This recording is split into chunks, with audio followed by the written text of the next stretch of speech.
The media environment is just crazy. Like, I don't know. Yeah, there Yeah. needs to be more accountability for these guys. The whole like, But weren't you but better the off? sad thing is Right. there won't be because like again to the point I just made. Now they have every incentive to double down on the lies because they know they are so insulated in the right-wing media bubble and nothing gets through that they can like take this position that Kamala Harris had in 2019 that she has since disavowed to the dismay by the way of even far left or progressive outlets. I know that The Nation wrote an article about her where they were lamenting the fact that she didn't hold this position anymore about trans inmates getting gender reassignment surgeries, but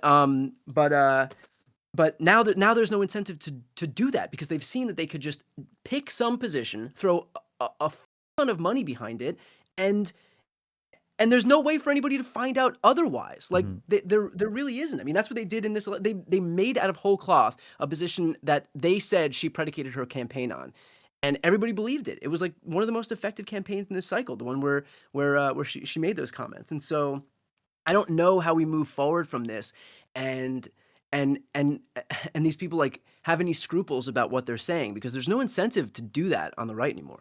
Yeah, it's all about incentives. Anytime people are acting in weird ways, I always tell people like to look at the incentives. Like if you see a child screaming in a store and you're like, God, what an annoying, stupid child. But then like the mom gives him the candy bar or the dad gives him the candy bar. It's like, well, no, the child's smart. He's doing exactly what he needs to. And I was telling Yeah. people, like, some people were asking, what do you think is the worst thing that could happen for a Trump presidency?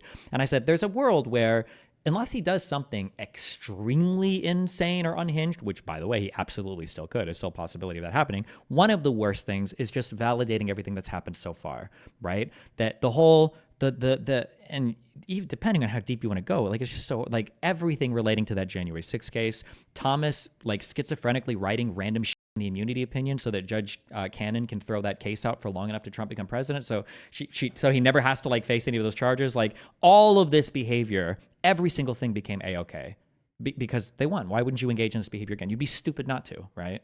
Yeah. Yeah. Well, So like the problem that you brought up before too is that in building up the left ecosystem is that I feel like you get your cred on the right by showing how closely aligned with the God King with Donald Trump you can be. And then on the left, you get your cred by showing how disaligned with the Democrats you can be. Like you can say like I get my bona fides in showing how hard against the Democratic Party I can push. And yeah. so you have a Republican Party against the Democrats. You have a right-wing media ecosystem against the Democrats. You have a left-wing media ecosystem that's against the Democrats. And so it's no wonder that where people are actually getting their news, there's nobody advocating for the very party, that's actually trying to push forward any progressive, Yeah. agenda item. It is completely and utterly like people would laugh at me when I go on shows and they're like, "Who are you voting for?" Whatever. Because I think I'm probably one of the only left leaning people on the internet who is like, "I am voting for Kamala or Biden." 100%. It's not even close. Like even the Yeah. people that are willing to say it are like, I know they have a lot of problems, and I don't support the double genocide, but like Right. I think I think you have to vote for Kamala. It's like, bro, Jesus Christ! Like it's like being at a wedding, and the guy's like, "Do you take her to be your lawfully wedded wife?" And you're like, I guess. It's like, Jesus Christ, where's the enthusiasm, right? Meanwhile, on the right, these like centrists are more for Trump than people that are supposed to be, ostensibly supportive of the Democratic Party, purportedly, but not actually. Yeah, but like barely even supportive of the candidate. It's crazy. Crazy. Yeah. What are you doing like moving forward then in terms of like into what how have I guess what have you seen from this election that's going to inform some change that you're going to make moving forward? Are you doing anything different? You're just like trying to I'm working on like writing out a bunch of stuff where I'm just trying to like get my mind around like how the media environment is working for a lot of these conservatives. And then I just want to I really want to internalize that and then just kind of start throwing parts of it at other people when I talk to see how they feel about it. And then once I understand how it works, I need to figure out how to be disruptive of it.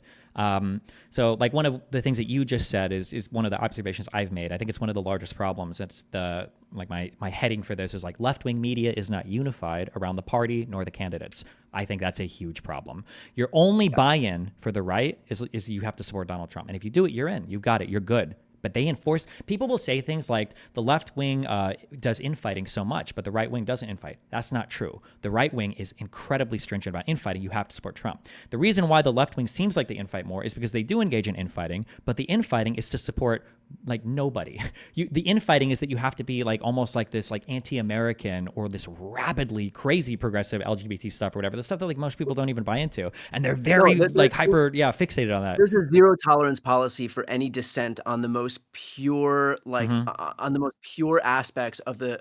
I cannot tell you how many times I've been told like, oh, this guy calls himself a progressive when he he's not fully on board with XYZ, Yeah. and so you will be like relegated into some category of a neo-lib shill unless you take the some, even if you support some edge case position that 90% of the country doesn't support. Yeah. I'm perma-banned from Twitch largely because it was a huge argument got into where I think that trans women shouldn't be in the same supporting categories as cis women. So it's a belief that I have. I think I can back that up a lot of data, but that's it. But otherwise, I'm like a super rabidly like pro-trans. Like if you're 14 and they can figure out you're trans, have hormones, whatever. But like that's enough to like excise me. There are other reasons too. I don't like me on the far left. But all of that, even aside, I wouldn't even mind that purity testing as much if at least they supported the candidate. But they don't even support the candidate. There's not like you need to be on board with Palestine. You need to be on board with all this stuff. Okay, and we all vote for Biden or we all vote for Harris. But they don't even support the candidate.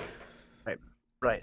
And I think like at the end of the day, like that's why when you see, for example, a lot of these ballot initiatives and measures that are passing, these progressive measures passing in places like Missouri and Florida, and yet the candidates lose because there's no connection between any of this, any of the agenda and the actual people who are going to work to enact the agenda. Yeah. And that's because we have no support among among our influencer class, media class, for the actual people. It's just like a lot of it is just support for these ideas as like nebulous ideas, these ideas like in a vacuum, but not the people who are going to espouse them because inevitably you're going to find some imperfection with them. They're not going to, pass whatever purity test you've imposed, and so can't support that person, but still the issue unto itself will stand. A single statement is enough to vindicate a Republican politician, and a single statement is enough to crucify a left-wing politician, and that's true on both sides. Donald Trump gave an hour-plus speech at the Ellipse where he is just on an unhinged rant about fighting for the country, forcing people to choose fake electors. You're going to lose everything. We have to give them strength to make the right to do all this shit.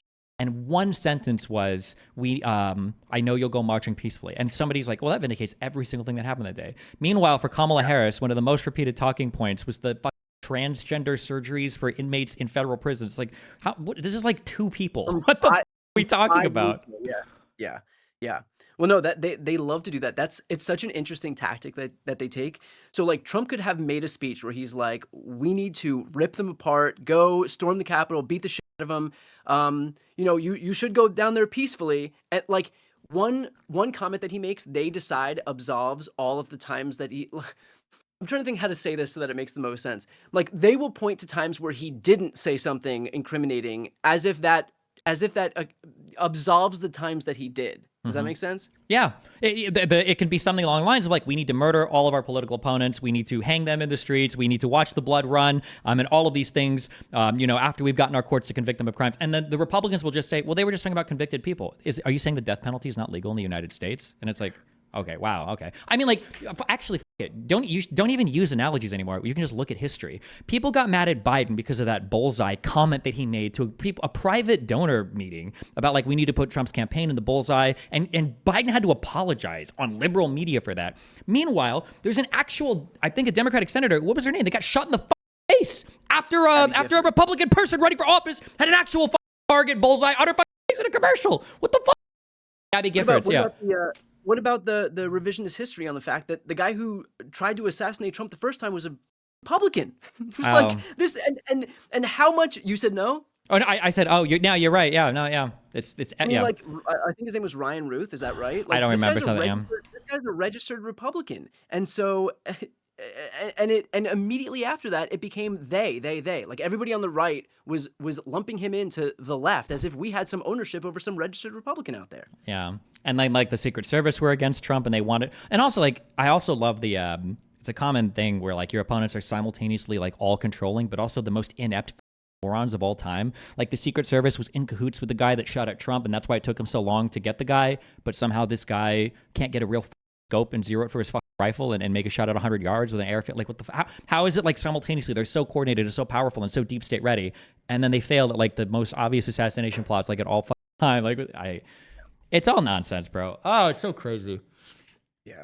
This is All one right. hundredth of the insane shit. This doesn't even get into all of the open lies of all the lies about FEMA, all the lies about hurricane machines, all the lies about the train derailment thing and liberals burning the chemicals to poison everybody and the boats crashing into the bridges so that the Mossad can hide what's going on in Palestine and it's just everything.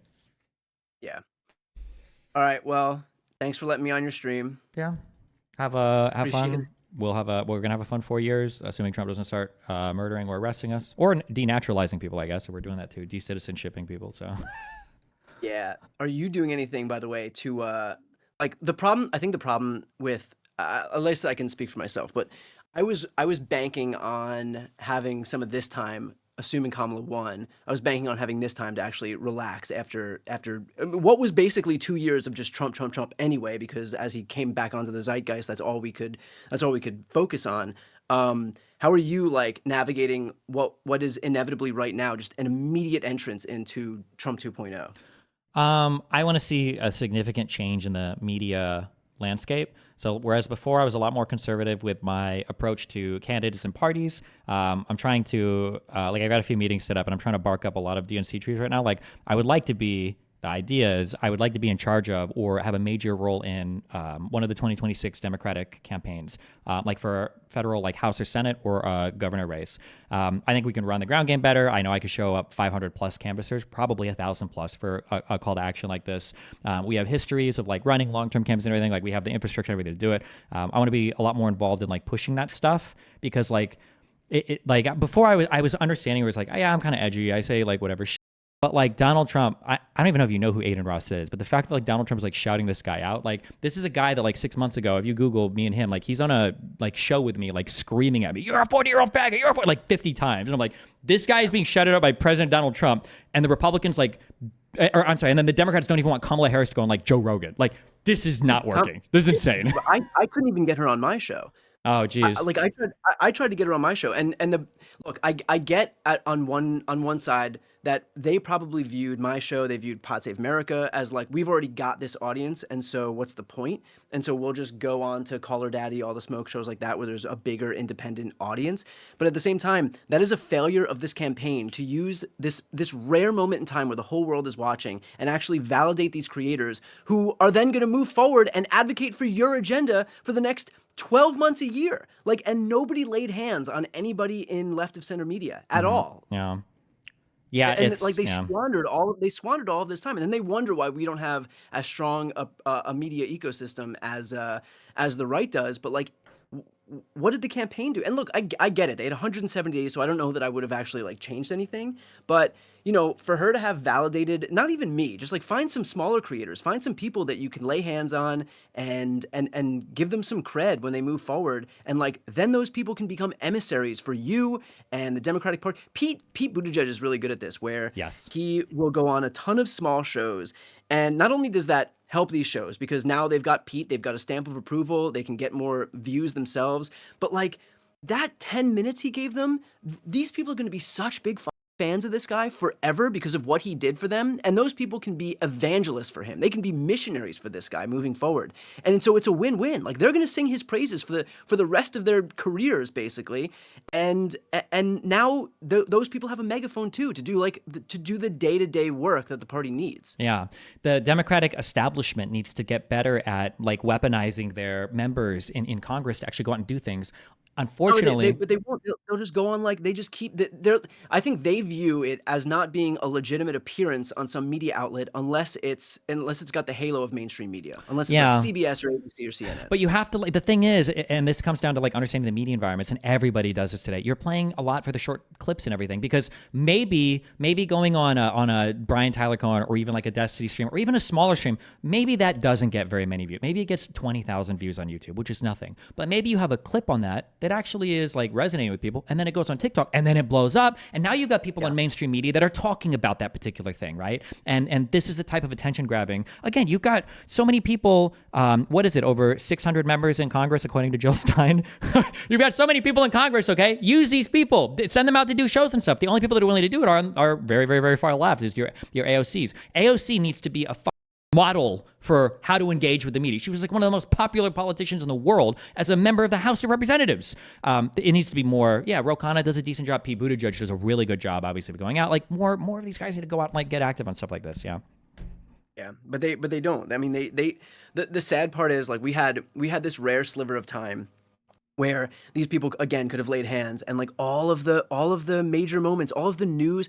When was the last time you saw a Republican figure break news on any mainstream media outlet? They've always given their news to Breitbart or Daily Wire or Steve Bannon's podcast. That's where they break news because they know that's going to drive people's attention to those outlets.